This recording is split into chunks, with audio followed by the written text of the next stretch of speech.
বিসমিল্লাহির রহমানির রহিম। আসসালামু আলাইকুম রহমতুল্লাহ। প্রিয় শিক্ষার্থী বন্ধুরা, আজকে তোমাদের সামনে আবারও উপস্থিত হয়েছি নবম এবং দশম শ্রেণীর উচ্চতর গণিত নিয়ে। আজকে আমরা দেখব অনুশীলনী 8.3-এর 9 নম্বর প্রশ্নের সমাধান। গত ক্লাসেও কিন্তু আমরা 8-9-এর ক এবং খ নাম্বার প্রশ্নের সমাধানটা দেখেছি। আজকে আমরা গ নাম্বার প্রশ্নের সমাধানটা দেখব। এই গ নাম্বারে রয়েছে, অর্থাৎ 9 নম্বর অঙ্কটা কিন্তু মান নির্ণয়, আর গত যে 8 নম্বর অঙ্কটি ছিল সেখানে কিন্তু ছিল প্রমাণ করার কথা। অর্থাৎ সেই ক্ষেত্রে অঙ্কের অ্যান্সারটা কিন্তু ডান সাইডে দেওয়া ছিল, সেই অনুযায়ী আমাদের বাম সাইডে কাজ করে ওই উত্তরটা নিয়ে আসতে হয়েছে। আর আজকে কিন্তু কোনো অ্যান্সার নাই, এই অঙ্কগুলোকে ক্যালকুলেশন করে তোমাকে উত্তর নিয়ে আসতে হবে। তাহলে আগের অঙ্কটাতে 8 নম্বরের অঙ্কের অ্যান্সার ডান সাইডে ছিল, সেই অনুযায়ী কাজ করেছি আমরা। আর এই 9 নম্বরে মান নির্ণয়, অর্থাৎ এই অঙ্কটাকে ওই 8-এর মতো করেই ভাঙ্গায় উত্তরটা নিয়ে আসতে হবে। তবে তার আগে অবশ্যই কোঅর্ডিনেট অর্থাৎ 4টা চতুর্ভাগ সম্পর্কে ধারণা থাকতে হবে, কার কোনটা ঘর, এগুলো কিন্তু আমরা লিখে রেখেছি। দেখো, অল পজিটিভ সবার ঘর, এটা প্রথম চতুর্ভাগ। এটা সাইন আর কোসেকের ঘর, অন্যেরা আসলে এই ঘরে ঋণাত্মক হবে। ট্যান আর কটের ঘর, নিজস্ব ঘর 3 নম্বর ঘর, এরা ছাড়া অন্য কেউ এই ঘরে প্রবেশ করলে ঋণাত্মক চিহ্ন হবে তার সামনে। কজ আর সেকের হচ্ছে চতুর্থ ঘরের যে নিজস্ব ঘর, এই কজ এবং সেক ছাড়া বাকি অন্যেরা যদি এই ঘরে প্রবেশ করে তাহলে তাদের সামনে ঋণাত্মক চিহ্ন দিতে হবে। আরেকটি কথা, আমরা যদি যাই, আমরা কিন্তু জানি যে এখানে দুইটা সরল একে পরস্পর ছেদ করলে এখানে দেখো লম্বভাবে এখানে কিন্তু 90 ডিগ্রি কোণ হয়। তাহলে এখান থেকে এই পর্যন্ত 90 ডিগ্রি, তারপরে আরও 90, তাহলে একটা 90, এখান থেকে এখানে গেলে 90, দুইটা 90 হয়, এখানে একটা 90, দুইটা 90, এখানে তিনটা 90, এখানে চারটা 90, অর্থাৎ প্রত্যেকটি কোণ কিন্তু 90 ডিগ্রি করে আসে, 100 মান করে আসে। তাহলে সেই ক্ষেত্রে আমরা ঘুরবোটা কোন দিকে? আমরা যদি ঘড়ির কাঁটার বিপরীত দিকে ঘুরি তাহলে কিন্তু কোণের পরিমাণ আস্তে আস্তে বৃদ্ধি পাবে। তাহলে এখানে 0 থেকে শুরু হবে, তাহলে 0, তারপরে 90 গেল, তাহলে আরও 90, তাহলে 80 ডিগ্রি, 180 ডিগ্রি, তারপরে আরও 90 গেল 270 ডিগ্রি, তাহলে আরও 90 গেলে 360 ডিগ্রি। তার মানে এখানে এখন কথা হলো যে আমরা কিন্তু এই 90 ডিগ্রিকে কি লিখেছি, π/2। তাহলে এক পায়ের মান কত? তাহলে পায়ের মান হচ্ছে 180 ডিগ্রি। প্রত্যেকটা ক্লাসে, আগের ক্লাসগুলোতে কিন্তু এগুলো প্রতিটি ক্লাসে তোমাদেরকে একটু বুঝে দেওয়ার চেষ্টা করেছি, যেহেতু অনেকে হয়তো একটা ক্লাসে হয়তো দেখবে, সেই কারণে কিন্তু আমি প্রত্যেকটা ক্লাসে এই ভাঙানো দেখে দিচ্ছি। যারা হয়তো বুঝেছো, এটা প্রথম ক্লাসে দেখেছো, তারা স্কিপ করে করে তাহলে পরের যে ভাঙানো যে অঙ্কগুলো দেখবে। তাহলে সেই ক্ষেত্রে দেখো, আমি তারপরে তোমাদেরকে প্রত্যেকটা ক্ষেত্রে কিন্তু আমি প্রত্যেকটা ক্লাসে কিন্তু আলাদা আলাদাভাবে এগুলো চতুর্ভাগ নিয়ে আলোচনা করছি। এখন আসি আমরা, তাহলে এখানে পায় 180 ডিগ্রি, তাহলে পাইকে 180কে যদি 2 দ্বারা ভাগ করো তাহলেই তো 90 ডিগ্রি, তার মানে এটা 90 ডিগ্রি, তার মানে পাই মানে 180 ডিগ্রি। এখানে তিনটা 90 মানে 270 ডিগ্রি, তারপরে 360 ডিগ্রি, যাকে আমরা 2π দ্বারা প্রকাশ করেছি। এখন আসি আমরা, এখানে আরেকটা কথা রেখেছি। দেখো, এখানে লেখা আছে এক্স অক্ষ সমান জোর, ওয়াই অক্ষ সমান বিজোড়। তাহলে এই জোর আর বিজোড়ের কথা কেন আসলো? এখন আসি আমরা, এই π/2 অর্থাৎ 90 ডিগ্রিকে বলা হয় বিজোড়, আর এই পাইকে বলা হয় 180 ডিগ্রিকে বলা হয় জোর। তাহলে আমাদের এই অক্ষটা, এটি যদি 180 যদি জোর হয়, তাহলে এখান থেকে এখানে গেল আরও 180, তাহলে টোটালে কত হলো 360, তাহলে এটাও জোর হবে। তার মানে আমরা সেই কারণে বলতেছি এক্স অক্ষটাই জোর। তাহলে এক্স অক্ষের ওপরে যদি কেউ অবস্থান নেয় তাহলে সেই ক্ষেত্রে সে জোর হবে। আর জোর হলে কি হবে? তাহলে সাইনের পরিবর্তন হবে না। কোয়াদ যদি এই অক্ষের ওপরে অবস্থান করে তাহলে কজেরও পরিবর্তন হবে না, যদি ট্যান থাকে ট্যানেরও কোনো পরিবর্তন হবে না এক্স অক্ষের ওপরে। কিন্তু কেউ যদি ওয়াই অক্ষের ওপরে অবস্থান নেয় তাহলে সেই ক্ষেত্রে সে বিজোড় হবে এবং তার পরিবর্তন হবে। পরিবর্তনটা কেমন হবে? সাইন থিটা পরিবর্তন হয়ে কস থিটা হবে, অথবা কস থিটা পরিবর্তন হয়ে সাইন থিটা হবে। ট্যান থিটা পরিবর্তন হয়ে কট থিটা হবে, অথবা কট থিটা পরিবর্তন হয়ে ট্যান থিটা হবে। সেক থিটা পরিবর্তন হয়ে কোসেক থিটা হবে, বা কোসেক থিটা পরিবর্তন হয়ে সেক থিটা হবে। এটা কখন? যদি ওয়াই অক্ষের ওপরে কেউ অবস্থান করে তাহলে সেই ক্ষেত্রে কি হবে? বিজোড় হবে এবং তার পরিবর্তন ঘটবে। যদি এক্স অক্ষের ওপরে কেউ অবস্থান নেয় তাহলে কিন্তু পরিবর্তন হবে না।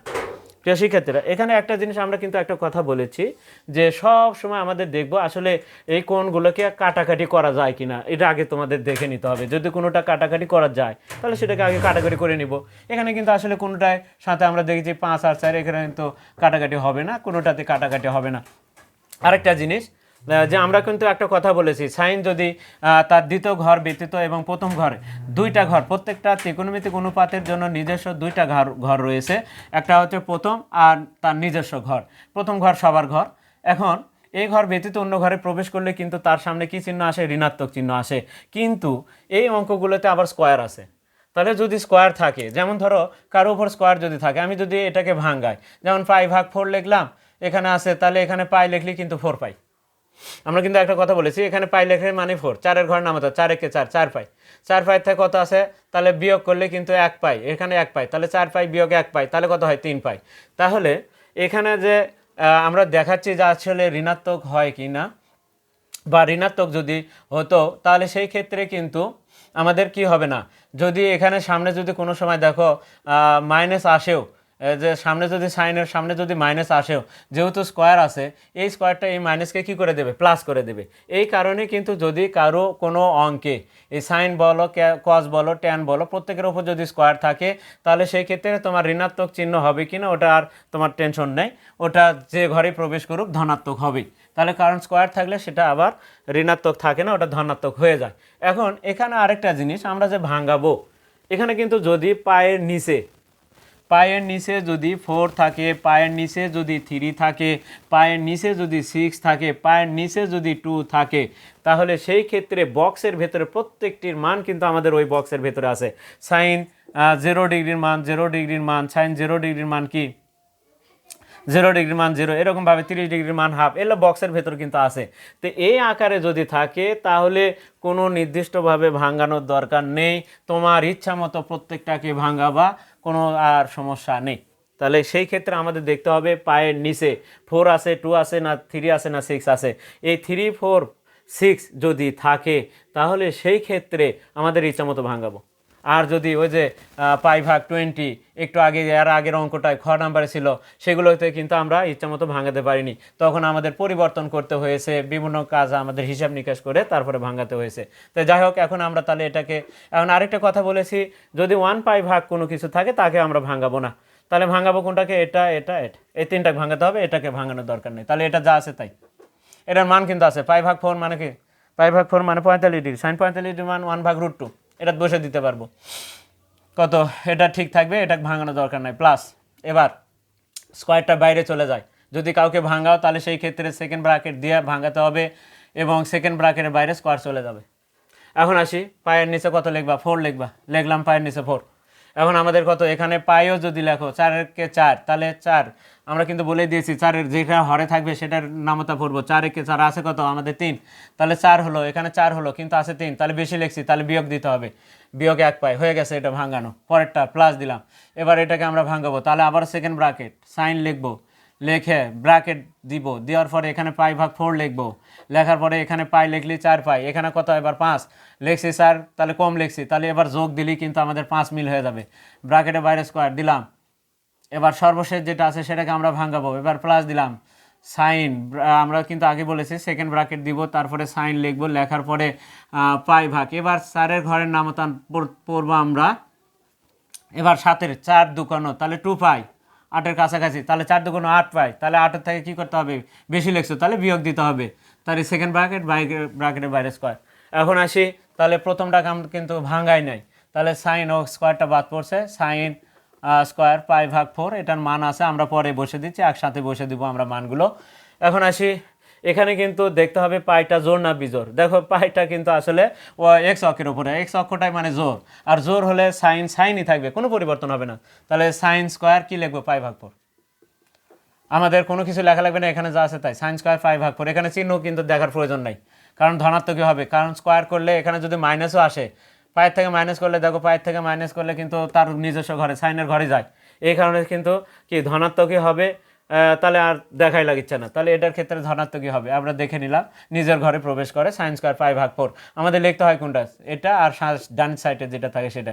এবার আসে আবার প্লাস আছে, এবার আবারও পাইটা কিন্তু এক্স অক্ষের ওপরে, তাহলে জোর, তাহলে সাইন সাইনই থাকবে, তাহলে সাইন এই স্কোয়ারটা সাইনের উপরে আসলো, এখন কত হলো, পাই প্লাস সামথিং হলে তৃতীয় ঘরে প্রবেশ করবে কিন্তু ঋণাত্মক হবে, তাহলে ঋণাত্মকের উপরে আবার স্কোয়ার করলে তাহলে কিন্তু ওই ঋণাত্মকটা ধনাত্মকই হয়ে যায়, তার কারণে কিন্তু আমরা এখানে ঋণাত্মক। কেউ যদি বলে যে স্যার আমি পরের লাইনে মাইনাস করে প্লাস করে দেবো, তাও হবে, তুমি তাহলে কি করতে হবে, ব্র্যাকেটে বা আবার ব্র্যাকেট দিয়ে লিখতে হবে। তাহলে আমরা একবারই এটা করে যাই, যেহেতু স্কোয়ার আছে, তাহলে এখানে আর তোমাদের মাইনাস লিয়ে টেনশন করা লাগবে না, খালি দেখবা জোর না বিজোর, জোর হলে পরিবর্তন হবে না, বিজোর হলে পরিবর্তন হবে। তাহলে সাইন স্কোয়ার কি লিখবা, পাই ভাগ 4 লিখবা, লিখলাম। এবার এখানে যাই, টু পাই তাহলে কি টু পাইও কিন্তু এক্স অক্ষের ওপরই, টু পাই এখানে তাহলে এটাও এক্স অক্ষের ওপর, এক্স অক্ষ পুরোটাই এক্স অক্ষ, এটা ওপর নিচে যেটা সেটা হচ্ছে ওয়াই অক্ষ। এখন এটাও কি হবে তাহলে জোর, জোর হলে সাইন সাইনই থাকবে, চিহ্ন দেখা লাগবে না, সাইন স্কোয়ার 5/4। এখানে কিন্তু মাইনাস হলেও কিন্তু প্লাস হয়ে যাবে, যদি কেউ মাইনাস দাও তাহলে ওই ব্র্যাকেটের বাইরে আবার কিন্তু স্কোয়ারটা রাখে মাইনাস দিয়ে তারপরে স্কোয়ার দিতে হবে। কেমন করে এটা মাইনাস হয়, তাহলে এখানে তোমাকে ব্র্যাকেট দিয়ে স্কোয়ার দিতে হবে, তারপরে এই মাইনাসটা উঠে যাবে। তাহলে আমাদের ওটার দরকার নেই, আমরা একবারই লিখে দিচ্ছি সাইন স্কোয়ার 5/4। এখন আসি আমরা এই মানগুলো এখন বসে দিব। দেখো যেহেতু বক্সের মধ্যে মান আছে, সাইন 45 ডিগ্রি, সাইন 45 ডিগ্রির মান কত 1/√2, তারই ওপর কি আবার স্কোয়ার আছে, তাহলে 1/√2 লেখে তারই ওপর স্কোয়ার দিতে হবে, প্লাস এটাও তো তাই 1/√2 তারই ওপর স্কোয়ার প্লাস 1/√2 সবগুলো 45 ডিগ্রি তাহলে স্কোয়ার, প্লাস এটাও 1/√2 তারই উপরে কি স্কোয়ার, হ্যাঁ প্রত্যেকটাই। তাহলে এখন আসি কী হবে 1/2 প্লাস 1/2 প্লাস 1/2 প্লাস 1/2, স্কোয়ার আর রুট কেটে যায়, তাহলে লসাগু কী হবে, তাহলে 2 হবে, 1 প্লাস 1 প্লাস 1 প্লাস 1, প্রত্যেকটা হর সেম হলে ওপরে লব যা আছে তাই লিখতে হয়। 1 2 3 4, 4/2 সমান 4কে 2 দ্বারা ভাগ করলে 2 হয়। এটাই হচ্ছে আমাদের গ নাম্বার প্রশ্নের সমাধান। প্রিয় শিক্ষার্থীরা, আমরা কিন্তু আসলে দেখে নিলাম 9-এর গ নাম্বার প্রশ্নের সমাধান। এর পরবর্তীতে যে অঙ্কগুলো রয়েছে 9-এর, সেই অঙ্কগুলো নিয়ে ধারাবাহিকভাবে তোমাদের সামনে আবার উপস্থিত হব। ততক্ষণ পর্যন্ত কিন্তু তোমরা অবশ্যই আমাদের পাশে থাকবে এবং চ্যানেলটিতে যারা নতুন রয়েছে তারা অবশ্যই চ্যানেলটিকে সাবস্ক্রাইব করবে এবং ফেসবুকে যারা আছো তারা অবশ্যই ফলো দিবে এবং বেশি বেশি করে তোমরা লাইক কমেন্ট এবং শেয়ার দিবে এবং কে কোথা থেকে দেখছো তা অবশ্যই তোমরা কমেন্টে দেবে। আর যে কোনো অধ্যায়ের যে কোনো অঙ্কের যদি তোমাদের জানার প্রয়োজন মনে করো তাহলে অবশ্যই আমাদের কমেন্টে দেবা, সেই কমেন্ট দেখে আমরা সেই অঙ্কগুলোই কিন্তু করে দেওয়ার চেষ্টা করব। আজকে এ পর্যন্তই, খোদা হাফেজ।